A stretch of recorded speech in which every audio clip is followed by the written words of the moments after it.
मंजू वर्मा, सह आचार्य, राजकीय कला महाविद्यालय, सीकर। आज का अपना टॉपिक है 19वीं शताब्दी में सामाजिक और धार्मिक पुनर्जागरण और सुधार आंदोलन। इसके अंतर्गत अध्ययन करेंगे राजा राम मोहन राय। भारत के इतिहास में 19वीं शताब्दी का पुनर्जागरण एक उल्लेखनीय घटना है, जिसने भारतीयों में एक नवीन आत्म जागृति की भावना उत्पन्न की और उन्हें एक उन्नत, प्रगतिशील तथा गौरवशाली समाज की स्थापना करने की प्रेरणा दी। राजा राम मोहन राय नव जागरण के अग्रदूत थे। उन्होंने पाश्चात्य ज्ञान के आधार पर हिंदू धर्म तथा समाज में परिवर्तन लाने का कार्य प्रारंभ किया और भारत में आधुनिक युग का सूत्रपात किया। राजा राम मोहन राय आधुनिक भारतीय चिंतन के शिरमोर कहा जाते हैं। सोफिया फालेट ने उन्हें भारतीय इतिहास में एक सजीव ऐसे फूल के रूप में देखा है, जिसके ऊपर होकर भारत अपने असीम अतीत से निकलकर अज्ञात भविष्य की ओर अग्रसर होता है। 19वीं शताब्दी के धार्मिक और सामाजिक नव जागरण के नेता राजा राम मोहन राय थे। उन्होंने पाश्चात्य ज्ञान के आधार पर हिंदू धर्म तथा समाज में परिवर्तन लाने का कार्य प्रारंभ किया। राजा राम मोहन राय ने हिंदू धर्म के अध्ययन और विश्लेषण से वह शक्ति निकालनी चाहिए जिससे हिंदू जनता ईसाई धर्म के प्रति आकर्षित न हो। धार्मिक तथा सामाजिक सुधारों के माध्यम से राजा राम मोहन राय हिंदू समाज को विघटन से बचाना चाहते थे। इस प्रकार के उद्देश्यों से प्रेरित होकर राम मोहन राय ने ब्रह्म समाज नामक संस्था की स्थापना की। राम मोहन राय ने किसी नए संप्रदाय की स्थापना नहीं की। वे तो ब्रह्म समाज संस्था द्वारा हिंदू समाज में केवल सुधार के पक्षपाती थे। रविंद्रनाथ टैगोर का कहना है कि राम मोहन राय का जन्म एक ऐसे समय हुआ था जबकि हमारा देश अपने अस्तित्व के आंतरिक सत्य के साथ अपने संबंध को खोकर परिस्थितियों की शोचनीय दास्ता से ग्रस्त अविवेक के कुचलने वाले भार के नीचे दबा हुआ संघर्ष कर रहा था। सामाजिक चलन में, राजनीति में, धर्म तथा कला के क्षेत्र में हम सृजनात्मक स्वभाव तथा परंपरा को अपना चुके थे और हमने अपनी मानवता का प्रयोग करना बंद कर दिया था, परंतु अपने व्यक्तित्व की गतिशील शक्ति, अपनी आत्मा की कमी, झुकने वाली स्वतंत्रता के द्वारा राजा राम मोहन राय ने हमारी राष्ट्रीय आत्मा को सृजनशील प्रयास की तुरंत आवश्यकता से अनुप्रेरित किया। वे इस शताब्दी के महान पथ निर्माता थे।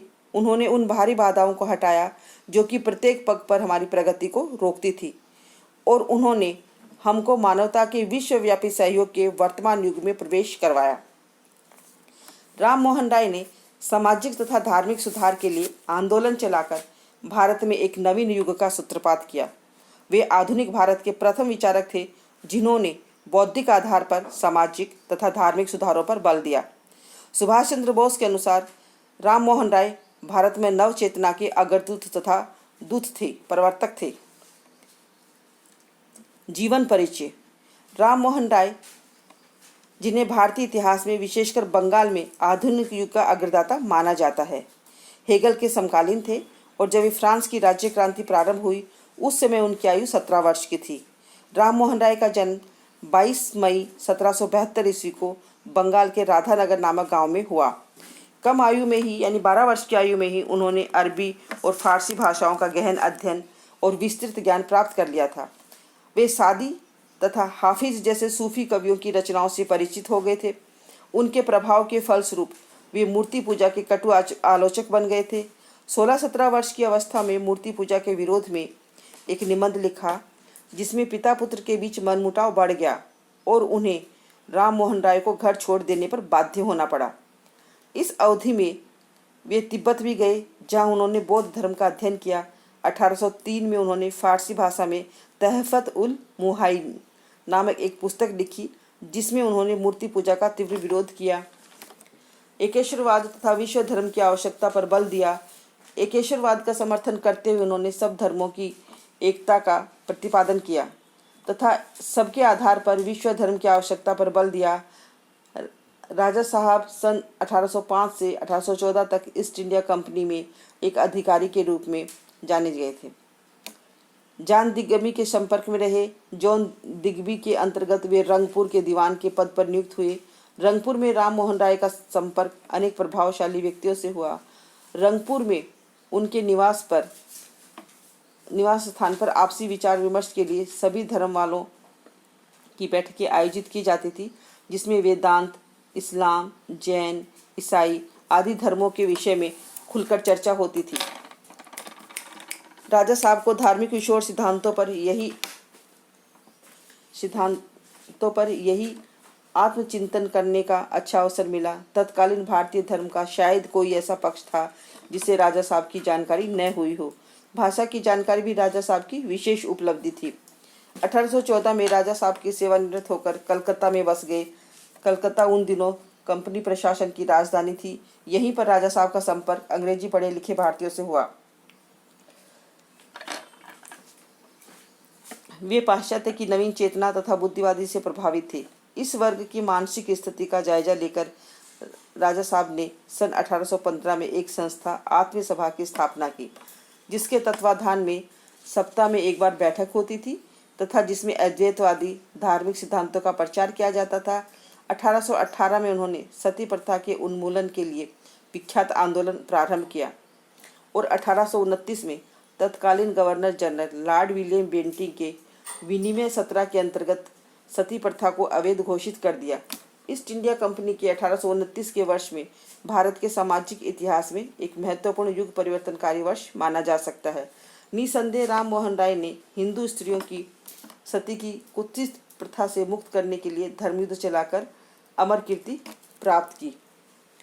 1827 में राम मोहन राय ने ब्रिटिश भारतीय केशरवादी संघ की स्थापना की और 20 अगस्त 1828 ईस्वी को ब्रह्म समाज की नींव डाली। औपचारिक रूप से ब्रह्म समाज का उद्घाटन 23 जनवरी 1830 को हुआ। 15 नवंबर 1830 को राजा राम मोहन राय ने जहाज द्वारा इंग्लैंड के लिए प्रस्थान किया। इंग्लैंड में विशिष्ट व्यक्तियों से उनकी भेंट हुई और बेंथम ने मानवता की सेवा में सहयोग देने वाला कहकर उनका स्वागत किया। उन्होंने दास प्रथा के विरोध तथा जन शिक्षा के समर्थक लॉर्ड ब्राउनघम से भी मित्रता कर ली। जब वह इंग्लैंड में थे उसी समय प्रथम सुधार अधिनियम पारित हुआ। उन्होंने उनका स्वागत किया और कहा कि यह उत्पीड़न, अन्याय तथा अत्याचार पर स्वतंत्रता, न्याय तथा सम्यकता की विजय है। राम मोहन राय ने सामाजिक कुरीतियों तथा अन्याय की कटु भर्त्सना की और साम्यवाद का खुलकर विरोध किया, किंतु उनका विश्वास था कि सामाजिक बुराइयों का अंत करने का उग्र तरीका बुद्धिवाद का प्रचार करना है। इस प्रकार उनकी तुलना फ्रांस के ज्ञानकोश के सह रचयिता दिदेरो से की जा सकती है, किंतु राम मोहन राय अनेक ज्ञानकोश रचयिताओं की भांति भौतिकवादी नहीं थे। उन्होंने नैतिक इंद्रिय परायणता के सिद्धांत का भी खंडन किया और नैतिक अंत प्रजावाद के सिद्धांत को स्वीकार किया। राम मोहन राय प्रारंभ से ही मूर्ति पूजा के विरोधी रहे। राम मोहन राय ने आत्मीय सभा के तत्वाधान में मद्रास के पंडित सुब्रमण्य शास्त्री के साथ मूर्ति पूजा पर शास्त्रार्थ किया और विजयी रहे। सन 1927 में उनके प्रयत्नों के कारण कलकत्ता में वेदांत कॉलेज की स्थापना की गई, जहां अद्वैतवादी सिद्धांतों का प्रचार किया जाता था। राय साहब उपनिषदों के अद्वैतवादी सिद्धांतों से विशेष प्रभावित रहे। इस दृष्टि से उन्हें भारतीय दर्शन की बातें अन्य धर्मों के सिद्धांतों की अपेक्षा कहीं अधिक गरिमामय लगी। राम मोहन राय के भारतीयों को पश्चिमी ज्ञान विज्ञान की जानकारी प्राप्त करने की दिशा में प्रयत्न किया। भारतीयों के लिए अंग्रेजों को शिक्षा माध्यम स्वीकार कराने में उनका समर्थन उल्लेखनीय रहा। हिंदू समाज में प्रचलित सती प्रथा का उन्होंने प्रखर विरोध किया।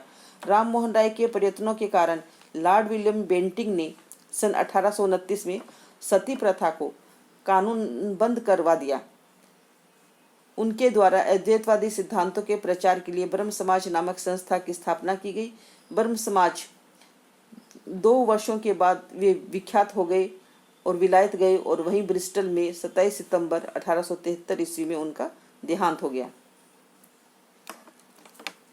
ब्रह्म समाज का संगठन और उनका योगदान।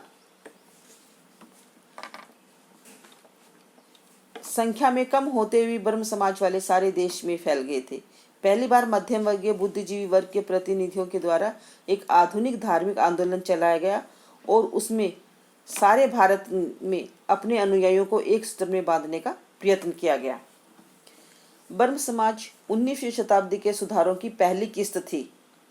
इसकी स्थापना सन 1828 ईस्वी में राजा राम मोहन राय ने की थी, जिन्हें भारतीय राष्ट्रीयता का पैगंबर और आधुनिक भारत का पिता कहा जाता है। वह एक स्पष्टदर्शी धार्मिक नेता और अनुगामी राजनीतिक विचारक थे। उन्होंने रविंद्रनाथ ठाकुर के शब्दों में पूर्व को हीन मानने बिना ही पश्चिम का संदेश स्वीकार करने के लिए अनुप्रेरित किया। वह प्रथम भारतीय थे जिन्होंने भारत में सुधारवादी आंदोलन का सूत्रपात किया और भविष्य के भीतर दृष्टि डालकर देखा कि जितनी जल्दी भारत को आधुनिकीकरण हो जाए उतना ही अच्छा होगा। राम मोहन राय द्वारा स्थापित ब्रह्म समाज भारतीय संस्कृति के पवित्रीकरण की दिशा में पहला महान कदम था। इस समाज की नस्ल, जाति और धर्म के भेदभावों से ऊपर उठते हुए एकेश्वरवाद पर बल दिया और उपासना के लिए किसी प्रतिमा, मूर्ति या कर्मकांड को निषेध ठहराया गया। इतिहासकार श्री ताराचंद ने लिखा है कि राजा राम मोहन राय ब्रह्ममत के केवल कुछ बौद्धिक लोगों को ही अपनी तरफ आकर्षित कर सके।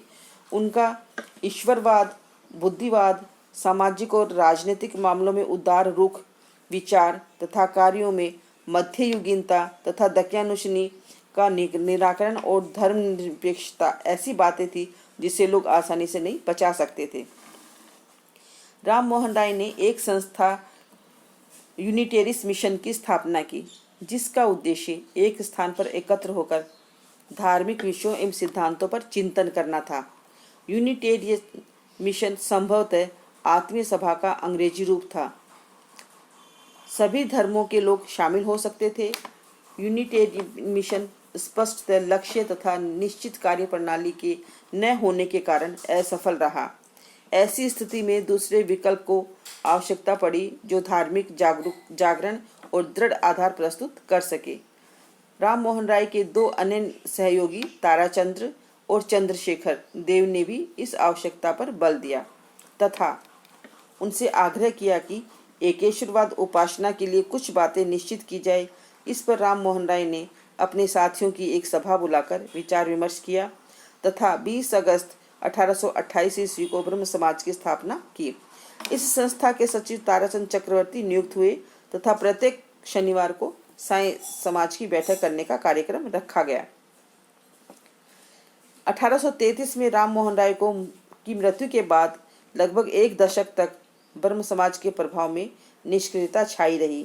1843 में कविंद्र रविंद्रनाथ के पिता देवेंद्रनाथ टैगोर ने समाज के पुनर्गठन का भार अपने कंधों पर ले लिया और अपनी मृत्यु पर्यंत ब्रह्म समाज के सिद्धांतों के प्रचार के लिए प्रयत्नशील रहे। उनके प्रयत्नों से राम मोहन राय द्वारा प्रारंभ किए गए इस सुधार आंदोलन ने एक पृथक समाज व संप्रदाय का रूप धारण कर लिया। अब इसमें शामिल होने वाले व्यक्तियों को एक नई दीक्षा विधि द्वारा दीक्षा दी जाने लगी, किंतु दिवंगत राजा राम मोहन राय श्री देवेंद्रनाथ टैगोर दोनों ही वेदों तथा उपनिषदों में विश्वास रखने वाले थे। अतः ब्रह्म समाज का स्वरूप मूलतः पहले जैसा ही रहा। कुछ वर्षों बाद ब्रह्म समाज में वेदों और प्रामाणिकता की उपेक्षा, बुद्धि और तर्क को अधिक महत्व देने वाले प्रतिभाशाली व्यक्तियों ने प्रवेश किया। ये लोग पाश्चात्य विचार के अनुसार इस समाज सुधार आंदोलन को चलाना चाहते थे। इसी कारण ब्रह्म समाज धीरे धीरे हिंदू धर्म और समाज से दूर रहने लगा। बाद में सन 1857 में श्री केशव चंद्र सेन ब्रह्म समाज में शामिल हुए। उनके प्रयत्नों ने समाज में बहुत उन्नति की। केशव चंद्र सेन का उफनता हुआ मन नए विचारों की थाह लेने और नए प्रयोग करने में बड़ा व्यग्र रहा। अतः शीघ्र ही ऐसी स्थिति पैदा हो गई कि ब्रह्म समाज को हिंदू धर्म के अंदर ही सीमित रखना संभव नहीं हो पाया। टैगोर के साथ उनके गंभीर मतभेद हो गए।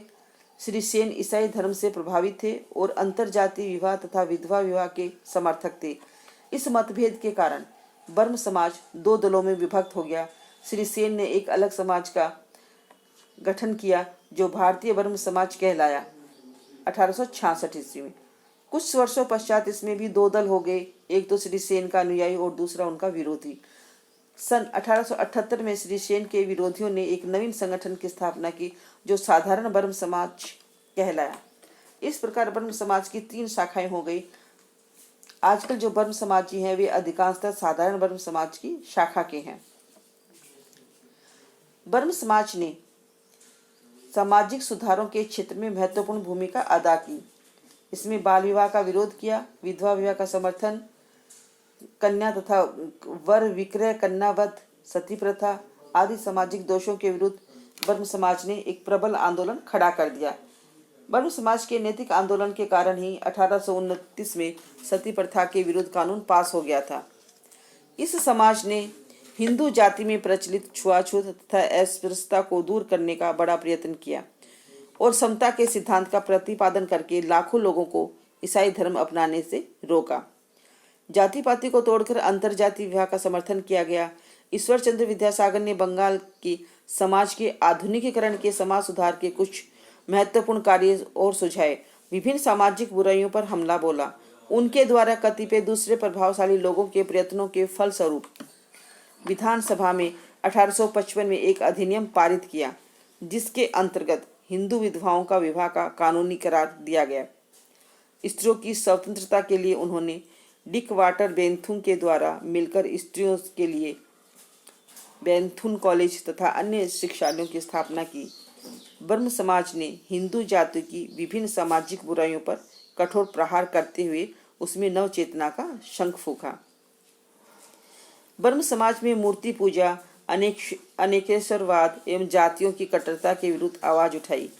केशव चंद्र सेन के प्रयासों से 1872 में एक विशेष विवाह कानून पास हुआ, जिसमें ब्राह्मणों के अंतरजातीय विवाह वैध हो गए। ब्रह्म समाज ने हिंदुओं में और समाज में इस विश्वास का प्रसार किया कि आत्मा एक है। इससे भारत धर्म तथा अन्य धर्मों में कोई भेद नहीं है। अपने उदार धार्मिक विश्वासों के सामने रखकर ही ब्रह्म समाज के भवन ट्रस्ट डीड में राजा राम मोहन राय ने ये विचार अंकित कराए। सभी लोग बिना किसी भेदभाव के शाश्वत सत्ता की उपासना के लिए इस समाज भवन का प्रयोग कर सकते थे। इसमें किसी प्रकार की मूर्ति पूजा की स्थापना न होगी, न इसमें कोई बलिदान होगा, न किसी के धर्म की कोई निंदा की जाएगी। राम मोहन राय ने हिंदू कानून में सुधार करने के लिए आवाज उठाई। मुद्रणालयों पर जो प्रतिबंध था उसका विरोध किया और इसके लिए सुप्रीम कोर्ट तथा किंग इन काउंसिल को आवेदन पत्र भी भेजा। इस प्रकार उन्होंने विचार स्वतंत्रता का नारा बुलंद किया।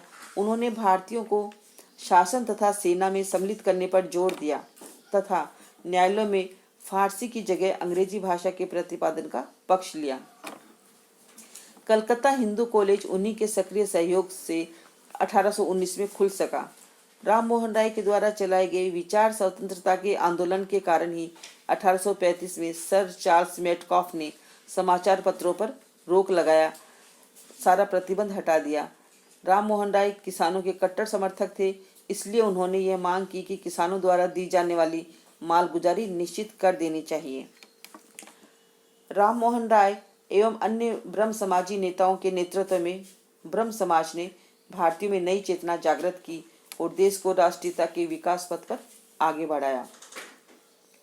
केशव चंद्र सेन के नेतृत्व में ब्रह्म समाज के व्यक्तिगत स्वतंत्रता तथा सामाजिक समानता का नया मंत्र फूका और इसका हमारी शिशु राष्ट्रीयता की भावना एवं तरुण बंगाल के नव राजनीतिक जीवन और आकांक्षाओं पर गहरा प्रभाव पड़ा। अपने गोरे राजनीतिक प्रभुओं की श्रेष्ठता स्वीकार करने की जगह हमारे शिक्षित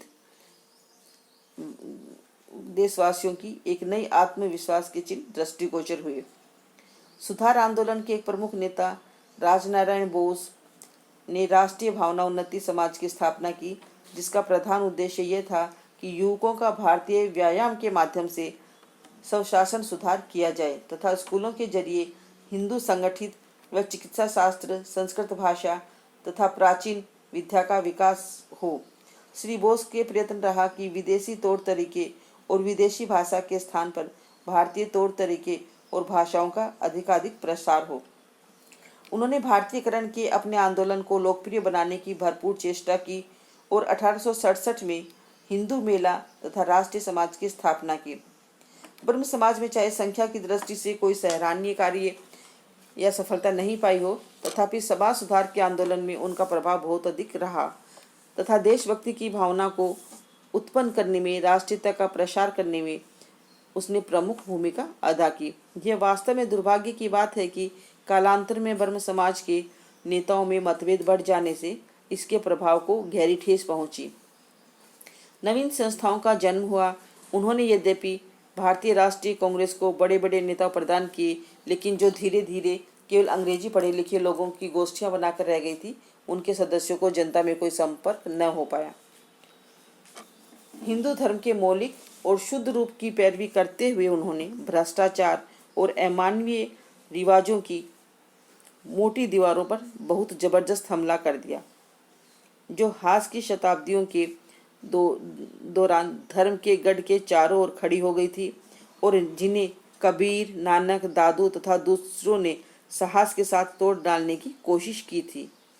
उन्होंने दुख के साथ यह अनुभव किया कि हिंदू समाज अपनी जात पात, बहुविवाह, कुलीन प्रथा, सती प्रथा, सतीदाह, हिंदू शिशु हत्या और दूसरी बुराइयों के कारण बिल्कुल सड़ चुका था।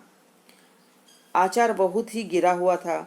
लोग अनाचार, आलस्य, सामाजिक झगड़े और पार्टीबंदी के पचड़ों में समय व्यतीत करते थे।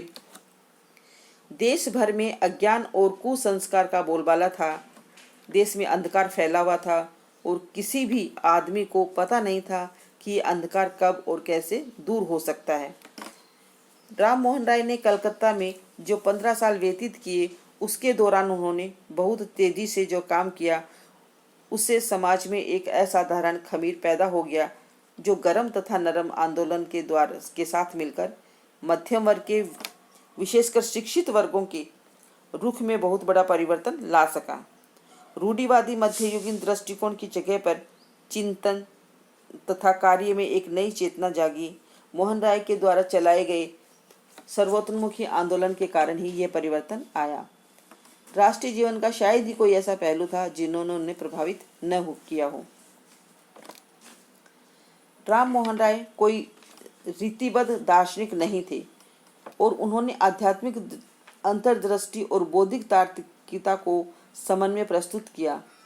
उनके ज्ञान शास्त्र और तर्क शास्त्र संबंधी व्यापारों की पूरी परीक्षा नहीं की, फिर भी उन्होंने एक ऐसी मशाल जलाई जिसका उनके समय से लेकर अब तक अधिकांश भारतीय चिंतकों ने अनुसरण किया है। एक तरफ गर्म विचार वाले लोग भारतीय परंपरा के विरुद्ध अपने मूर्ति भंजक जोश में बहुत आगे निकल गए और दूसरी तरफ अपरिवर्तनवादियों ने आधुनिक ज्ञान का तकाजा न करते हुए सुधार की आवश्यकता को मानने से इनकार किया।